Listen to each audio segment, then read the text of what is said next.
It's been a long time since I fished rivers. In my early 20s I used to fish the River Weaver a lot, and that was in Cheshire, just outside of Northwich. And that's where Grandad first taught me fishing.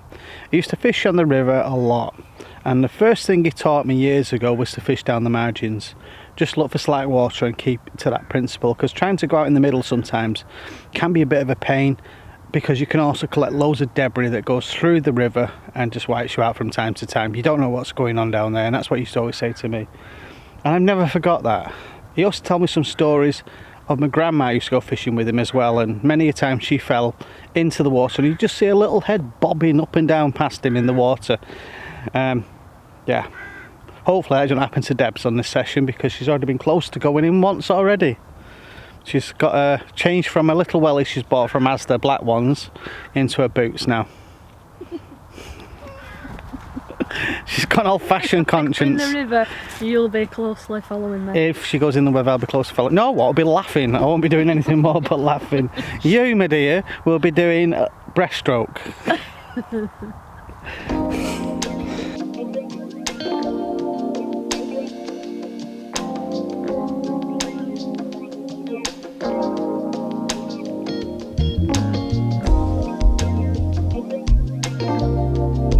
Some of you go river fishing will have your rods right high in the water, and generally I do too, but I'm actually fishing round the corner of a lake. I'm actually fishing on the corner of the river, and I'm fishing in slack water just down here. Now I'm only fishing about 2 or 3 foot. I've had the fish finder out there, the Deeper Pro Plus, and there's plenty of fish down there. And literally it's underneath the rod tips. I've not got a fish fire out, so hence why I've not got the rods right up in the air. It's a lovely evening, and I'm here until tomorrow, this time tomorrow. Currently it's about 3:30 in the afternoon. Debs is also fishing. She's currently getting changed, and we've got the van at the back of the swim right over there. It's a bit of a tip at the moment because I've laid everything everywhere. And what she's doing, she's just fishing just off this reed bed just here, just on the other side of it where it's slack water. It's about 4 or 5 foot, bit of a deep hole where she is. I think she'll do really well there. Right, what am I using on this session? A 4-ounce running lead, kind of a pear type shape, and I'm fishing with Brocasel. No, I'm not. I'm fishing with amino crab, a nice pungent fishy smell. We've got a bit of company as well, so we've got to be careful of these swans just down here. They tend to go underneath your rod tip, so you just got to be careful of them, because they do go around and pick the free offerings up out of the water like that one is just doing right now. Right, let's see if we can catch a fish.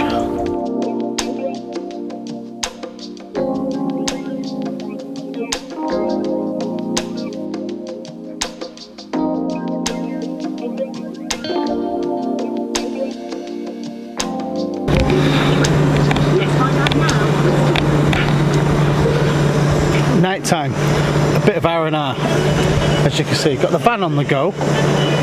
Making a brew? Yeah. Having a brew, drink a tea. I'm freezing. Freezing. Eventually, when it gets colder, Debs is going to start to hibernate in this van, aren't you? Yeah. She's going to hibernate in the van, that's what she's going to do. Oh, can't beat it, really can't beat it. A right bit of luxury on the go. Hey, a bit of luxury. Television, what's this we're watching? Some catchphrase. Saturday night of all nights. Right, better have this drink of tea and see if we can catch a barbel or something in the middle of the night, because that'd be quite good, to be honest. Really good if someone kept the van tidy. I don't keep the van tidy. Debs is straightening her hair in the van, and I've got one on luncheon meat, spam, wham bam, thank you spam, ma'am, whatever it is, and I've got pellet and some amino crab right close in the margins, because where I'm fishing here, it's about 14.5 to 16 foot getting towards the other bank, because this kind of comes round at a big arch, and on the far bank it's deeper, this side it's shallower. I'm fishing in slack water because I'm actually trying to pick a carp up if I can, but I might as well utilise the idea of fishing for some barbel as well. It's looking quite nice. It's overcast. During the night the clouds came in, and it's currently about 8 degrees. Now, speaking to the bailiff, the river it would fish better if it was up slightly, but it's not. I am by no means an experienced river angler, especially on the Trent here. I'm okay with feeder and maggots and fishing a match, but barbel and carp, I'm completely out of my comfort zone when it comes to river fishing for carp. I did fish in the River Weaver, and the undertow and the speed of the river in Northwich and the River Weaver is a lot slower than this is. This is quite fast, to be honest here. Now there is faster, I know, but it's when you cast your rod out, your rig will land about 18 foot to the left of where you cast out. So if we're going to fish here, I think I need to buy a bait dropper, to get the bait down where you need it to go and be able to know where to cast for it to land in that area. And it's all a learning curve, it's an experience, especially this kind of fishing. I also think I need some 5-ounce leads or 6-ounce leads, because the 4-ounce leads last night got rolled right the way down the river. They didn't hold at all, so now switched to fishing in the margins to try and pick a fish up, because I think that's the best place for it to actually be with the tackle that I've got.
Mid-afternoon, currently 3 o'clock. Debs, to her credit, has had 2 aborted takes. You know, one was like kind of just ready to go, a little blip, waiting for the rod to go round, bobbing come up a little bit. Took about 1 inch of line, not much, so it could have been debris on the line or just a little bit of water coming through the swim. Currently it's calmed down a lot. Last night the current came through quite heavily, quite quickly, and my baits that were in the centre come morning was pretty much near the margin. It pulled it in, and that was on 4-ounce leads. So I do need a 5-ounce lead, or maybe more 5-6 ounce lead to hit the bottom on here. I'm going to do a few more sessions. I'm going to start fishing rivers a little bit more, to be perfectly honest, because I kind of do enjoy them because it's just a little bit different.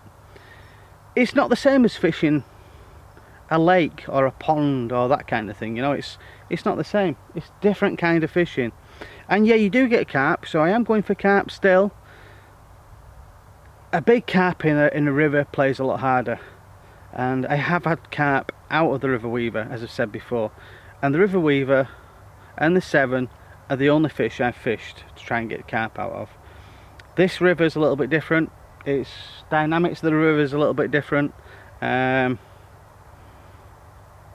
river is different. Every part of the river is different, and that's what makes it interesting.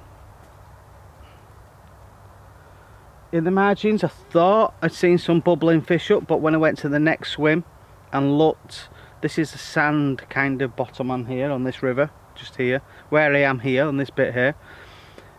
I could see with my Polaroids that bubbles were starting to come up out of the lake bed as the river started to drop, so it wasn't barbel feeding as I thought, and I brought it a little bit further in.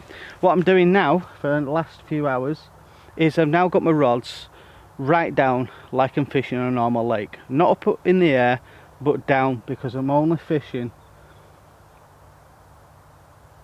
about 2 meters out, not far out, a few baits scattered around, and I'm happy with fishing that way. It's currently here about 4 foot in front of me, but we've got a slack part of the water on the river where I'm fishing here. 3 meters out, the undertow starts. Come this side of it and it's flat calm. I could put a tennis ball in the water and it'll stay there. Go past that 3 meter mark and the tennis ball, I'd be going to the sea. So I'm going to stick with that. If I don't catch, which to be perfectly honest, this was one of the last remaining pegs that he had, believe it or not, on this bank. Pretty much all the decent pegs in there apparently were taken. So we thought we went for a comfortable swim, just to enjoy ourselves and have something to eat. Watch a bit of TV of all things, because we've got the van with the television in the back of it last night, and just relax. We have been trying to catch fish today, but it's just not happening so far. Everybody else now on the lake should I say, the river, has packed up and they've gone home. Just me and Debs Debs is having a kip now. She's on my bed. She's put her bed away and a sleeping bag, and now I'll show you.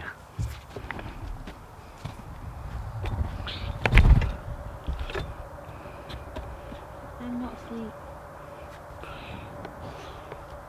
You're not asleep? No. I'm resting with my eyes. You're resting your eyes? Yeah. Is that what you call it? Yeah. Resting your eyes? That looks like a comfy setup you get. You got a teddy bear and what do you call it, and your big fluffy pillow. Yeah, it's comfy. The teddy bear is actually a water bottle. I think that's cheating. What? The water bottle. Why? So now I can actually understand while I've been doing this, while Carl and Alex do YouTube videos as well, why they fish a lot of the rivers, and I completely get it now. It completely slipped my mind, the quality and the fun you can have fishing a river. So I'm going to, in winter, do some day sessions, and I need to join a club which will allow me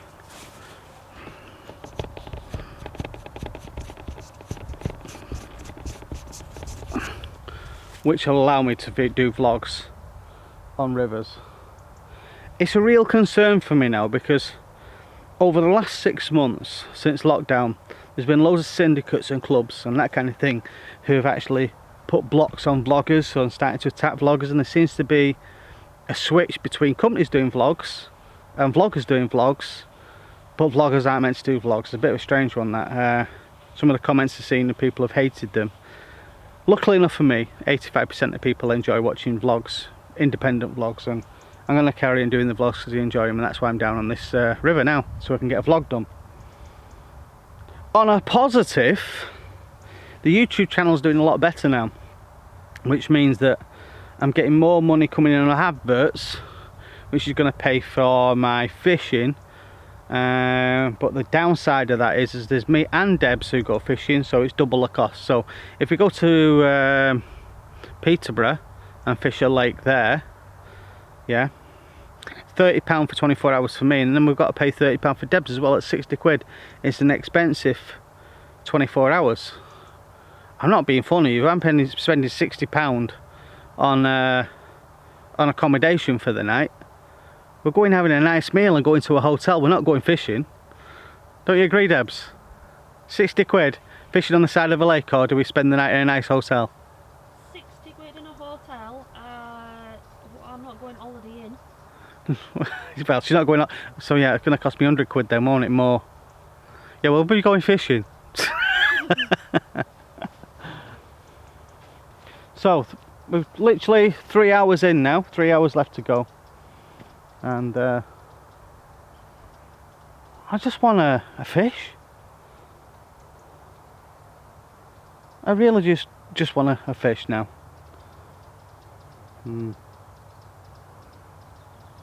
Amazing. I'm going to start looking at some point, even though I've done the seams on my bivvy. I've re-seamed my bivvy. Oh, let's talk about my bivvy. I'm really annoyed with that at the moment. Let me show you something which really disappoints me. 2 years ago I did a video about a barra. At the same time I bought an Armo bivvy, right? And it was 2 years ago. It was brand new out of the shop. Okay, now they may have had it in storage for a while, but regardless, it was in a bag, nothing wrong with it. And the problem with it is after 2 years, no, it was in the bag. Don't know, I have no idea how long it was in the shop, right? But still, I bought it as a brand new bivvy.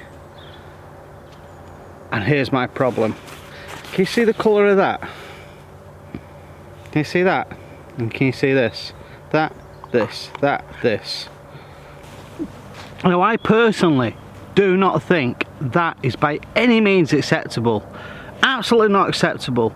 I mean, it's the 2-man bivvy. I do use a 1-man bivvy, so let's calculate this. I use a 2-man bivvy. That was on about 32 times. 32 times that's been out, 32 nights, okay? That's how long that's been out. 32 nights. 64 days. That's been in sunlight. 64 days. 2 months. So if you leave any fabric, I do get how it can change colour in the sun, but I had a bivvy, the original tracker one that I got directly off Chris Manifold, and guess what? I had that for 12 years. Not one bit of discoloration. Not one. Still the same. The only reason why I had to get rid of it is because the fabric after 12 years has started to disintegrate, and understandably it was a 12-year-old bivvy. I do not find out anything is acceptable to discolour these days unless you cut corners, unless you're not looking at the specifications, because we've got more educated, we understand things a lot more, we evolve.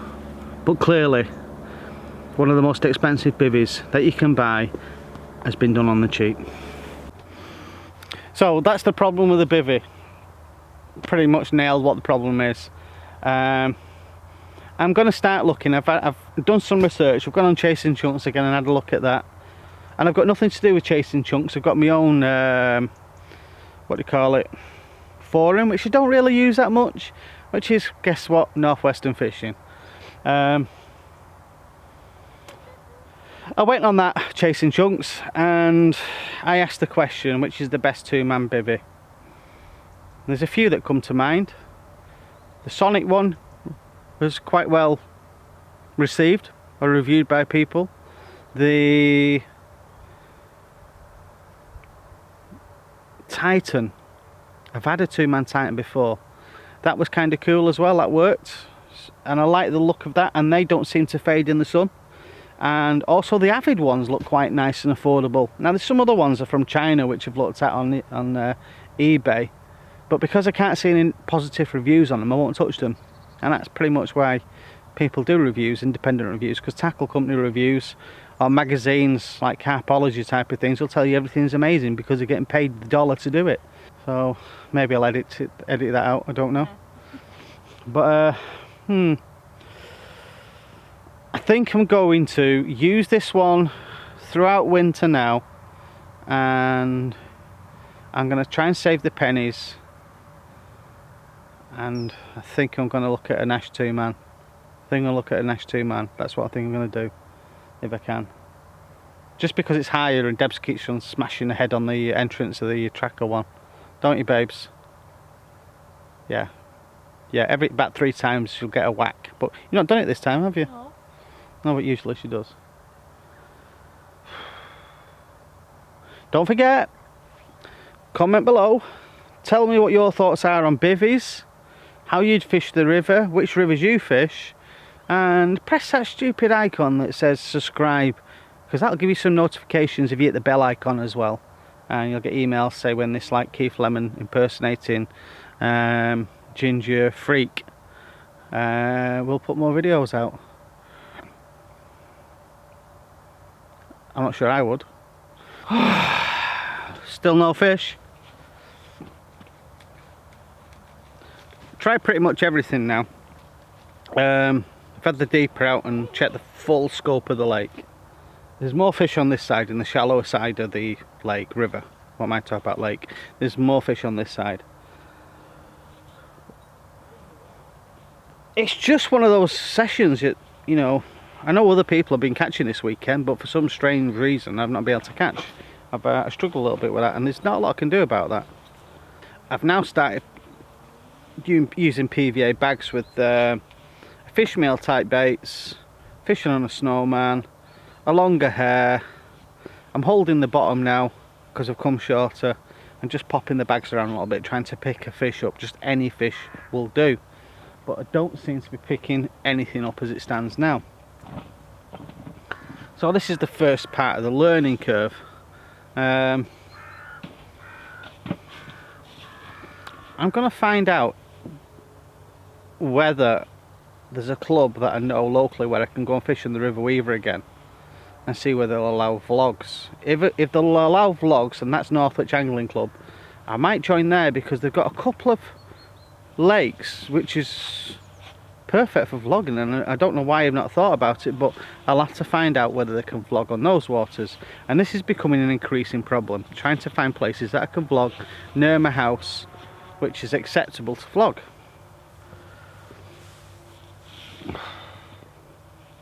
Now many people say, why don't you just go fishing, Carl, and just enjoy fishing?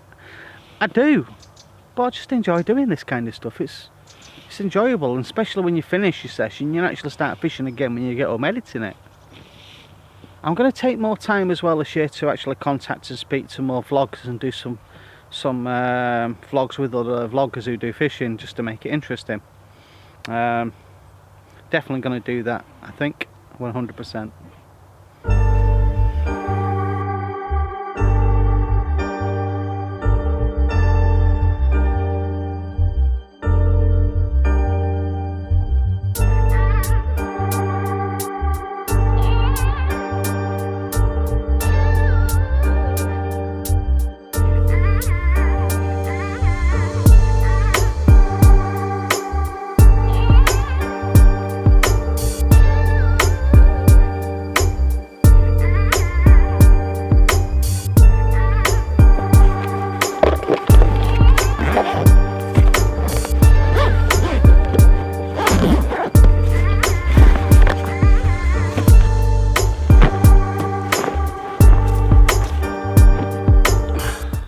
Bad enough now, I've failed. Can't do any more, I've tried. Debs has tried, we've had a couple of knocks. Let's get rid of some of these boilers in the water here. It's only 24 hours. First time I fished the place, to be fair. No, I have fished the Trent, but further north. Not here. So let's call it a day, and either wrap the vlog up now and I'll see you in the next vlog, or I'll see you in the next vlog.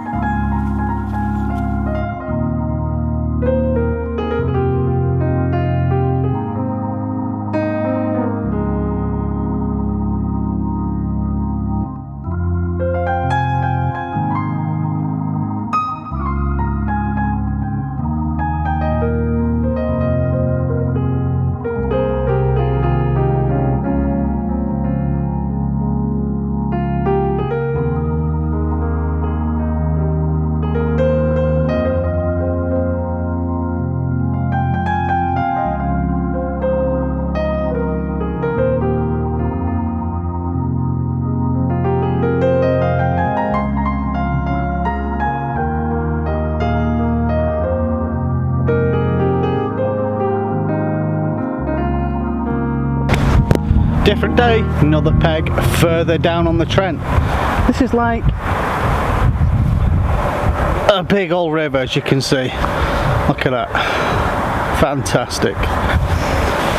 Although the last trip out, we wasn't really geared up for what we wanted to do. We tried fishing almost like for carp, but we dropped down the size of the hooks now to a size 8. Size 8, 3-foot hook link, 4-ounce leads, running leads, fishing just here. I've got 3 rods out. I've got them up in the air because literally today the weather has been absolutely appalling. We've got the van on the go. Look at this, watch. I've got luxury on the go again. You got your bed in there, haven't you? Oh, I don't think you can see it because of the light. There must be a light in there somewhere. Pass me that light there at the top up there. Let's illuminate the situation.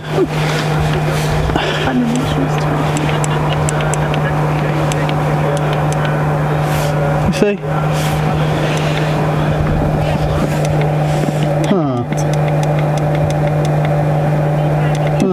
You have to do it in the day. There we go. I don't know if you can see this or not.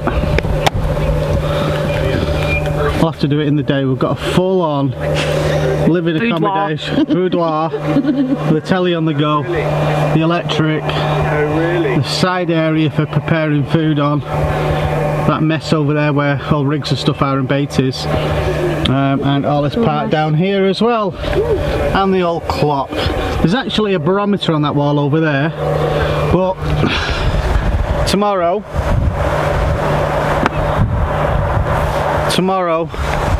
I'll do a full run through what I've done with that because I really haven't. But I'm in the peasants' quarter. I'm in the bivvy. Debs has claimed the key spot with the carpets. Well, you need it really because you get cold fingers. Yeah, she had to sleep in there cold because I've got that. I'm going to be replacing that now because it's got a couple of holes in it which have just appeared this season, so I need a new bivvy now. Right, and this is where we are on this peg. Just in the margin here, 11 to 12 foot.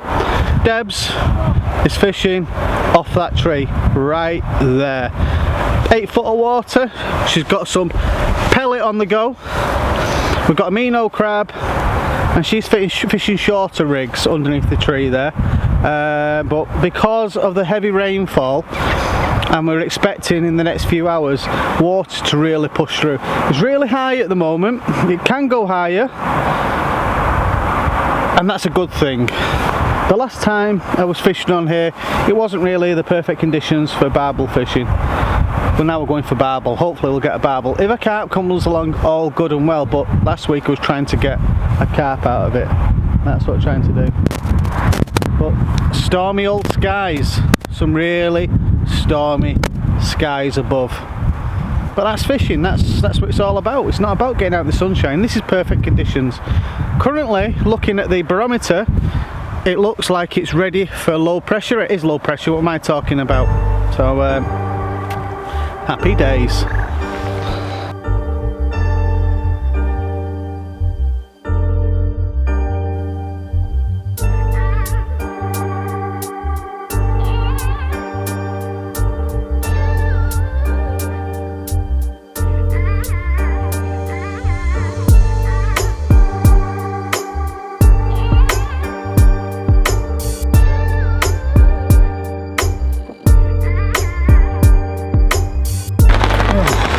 Be able to tell it's raining cats and dogs, but I've got a little tip for you. If you ever find your shelters leaking in, something that you need to keep in your kit is that if you apply some Vaseline like that over the hole, the petroleum jelly will stop the water ingressing into the bivvy. So just if you get caught short for repair until you actually get to fix it when it's not raining, that's a perfect little tip. Petroleum jelly, put it on the outside and the inside. If it's good enough for boxes and losing claret, it's good enough for water. Oh well, not having very much luck with bivvies at the moment. This is my Commander. Loads of little holes are starting to appear in it now. Right there. Little pinholes. There. There. Oh my god. Just loads of little holes, but that's the biggest outbreak there. Right there.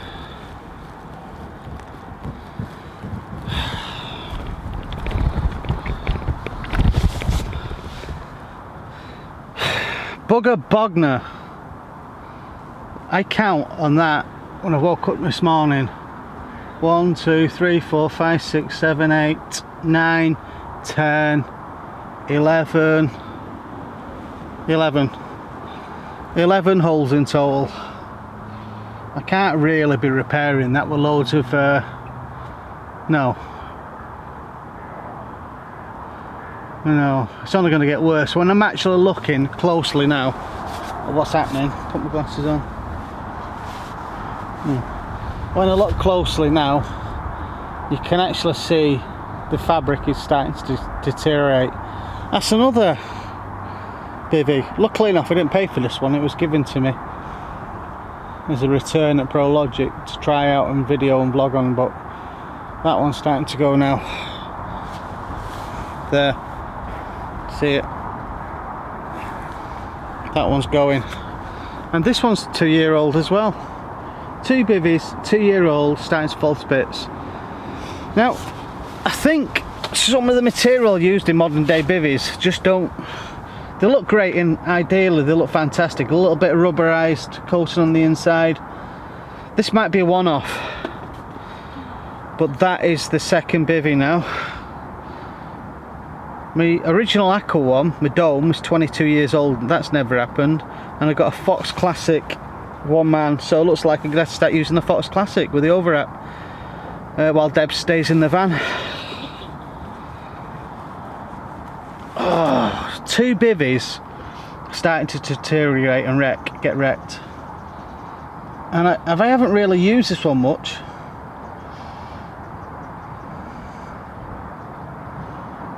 Fucking unbelievable, absolutely unbelievable. Right,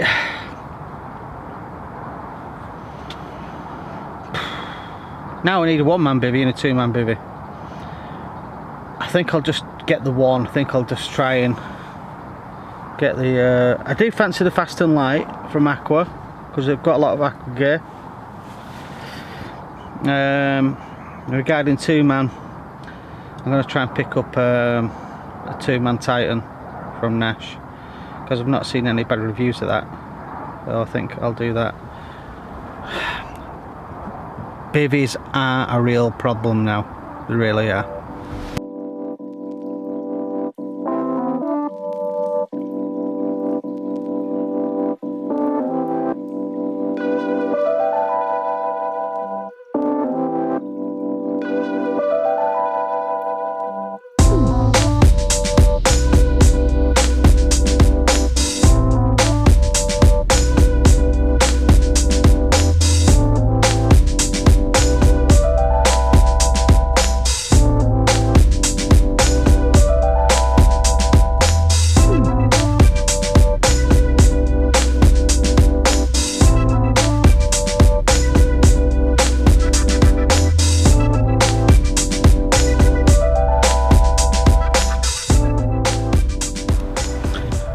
Now, I never actually intended to do a video about bivvies, to be honest. It's just something that popped into my head after re-seamed my Armo, and I noticed that the colour when I pulled the door down, I never have the door down, I noticed the door was a different colour from the Armo bivvy. So we're coming here today, well, yesterday, I thought I'll use the ProLogic Commander. I thought I'll use that. Debs can stay in the van, and I'll use throughout winter either the Armo, which has been re-seamed, or the Commander. Well, I thought the Commander was a better idea because it was all zipped in, the ground sheet, plenty of space for me, I've used it for 2 years without a problem. I did notice before I went to France, I had a little pinhole. Now I thought that might have just been caught in the in putting the bivvy away. That's what I thought it was. But then when I set up last night, there was another little pinhole, which I then put on some what do you call it, petroleum jelly, lip seal that Deb's had. So I thought that'll do the trick, and it stopped it from leaking in last night. It was soaking wet, the bivvy, this morning, and then after a couple of hours I thought, do you know what, maybe putting on that that petroleum jelly might not have been a good thing, because then I won't be able to repair it. It's only later on, when the sun got on the material, it dried out the fabric, and the fabric started to rip and tear all over the bivvy. Little pinholes started to appear, and as it got tauter and tauter and tauter, they started to rip and rip, and the covering on the inside to make it waterproof started to dissipate. Now I can't really complain because I didn't pay for the bivvy, right? And I got the bivvy to review, and the first 12 months it was a great bit of kit. I could not complain, didn't get a lot of condensation inside the bivvy. I thought, this is it. But for the life of me, I didn't expect, after 2 years, just about 2 years, that it started to fail the fabric. It's been stored in a dry place every time, been put away clean. I never put it away wet. Kind of disheartening. So that's the second bivvy. Is this now a problem with manufacturers who try and take shortcuts on fabric? They charge you a lot of money for bivvies, and they expect a little bit more. Bear in mind, I've got an aqua dome that I've had for 20 years, and I've also got a Fox Classic, which is about 4 or 5 years, and everything else I've had, I've never really had this problem with fabrics. Now this is 2020, we shouldn't be having problems with fabrics like that if we choose the right material for the right bivvy. And I don't mind spending the right amount of money if I buy it to have a good material. What I don't expect is less than 2 years in, I've got to get a new bivvy. So if that's the case, the next bivvy that I'm going to actually buy is going to be bought at a budget end. It's going to be bought on a budget, bought to a price, thinking that I'll give it 2 years and then I'm going to replace the bivvy. And if I get more than 2 years out of it, granted, but if I spent that kind of dough, big dough, on bivvies, I'd expect more from it. Comment below, don't forget, like, subscribe on that side of the screen over there. Tell me what your thoughts are on bivvies, and a lot of you will say a lot of them are made in China from the same place, and I just happen to agree with you. And like I say, never expected for the life of me for that to fail like that. It's now bound up like a dead body to be thrown away into landfill. What a waste. What an absolute waste.